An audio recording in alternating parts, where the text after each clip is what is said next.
跟住係風濕性嘅關節啦，就係女士比較多啦，自己免疫系統打自己免疫系統啦，啲骨節會有即係骨關節每一節呢個位會有脹大啦。咁咧好多時佢哋都講啦，要睇醫生嘅治療。關節炎、類風濕性嘅關節痛都係朝頭早。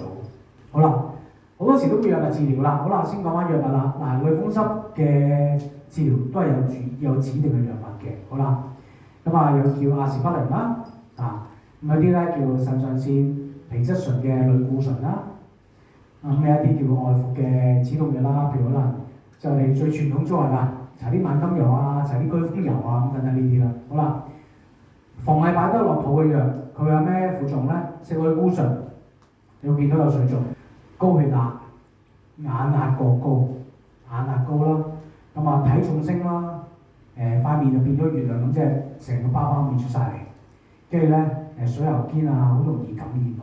嗱，呢個就係食咗類固醇嘅狀態，嚴重抑鬱症就係跟住就食咗好多嘅一啲叫荷爾蒙藥啊等等呢啲，咁見到成個樣唔同晒啊！呢個就係嗰個藥嘅副作用，係啦，藥嘅副作用。好啦，咁有啲非類固醇嘅關節炎就嘅藥係咩咧？抗炎藥咩？令到胃有問題啦，胃唔舒服啦，胃炎啦，胃潰瘍啦，腎功能不全啦，過敏啦。嗱，送腎功能唔全嘅話咧，就牽涉腳腫啦。係咧，腳腫就大家你要留意，腳腫就同腎有關，所以你要大家留意啦。好啦，有啲疾病咧有抗類風濕嘅藥就咩咧？會講牙齦出血啦，胃部不適啦，嘔心啊呢啲咁樣。咁即係話其實呢隻藥太勁啦，太勁啦！佢幫你消炎止痛，但係你個胃頂唔順。嗱，類風濕關節講完啦。嗱，即係頭先第一種啦，好啦，去到痛風啦，都係同遺傳有關。第二樣就咩咧？就係冇做運動。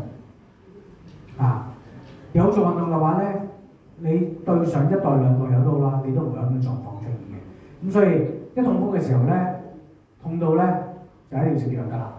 咁會有啲狀況咩咧？就會令到腸胃唔好，對腎唔好啊。係啊，腎啦，佢會有陣時會有尿頻啦。大便嘅時一急咧就急㗎啦，佢搞唔掂啦，係啊。咁呢個就唔知係咪副作用，大概食完之後就係咁嘅狀況。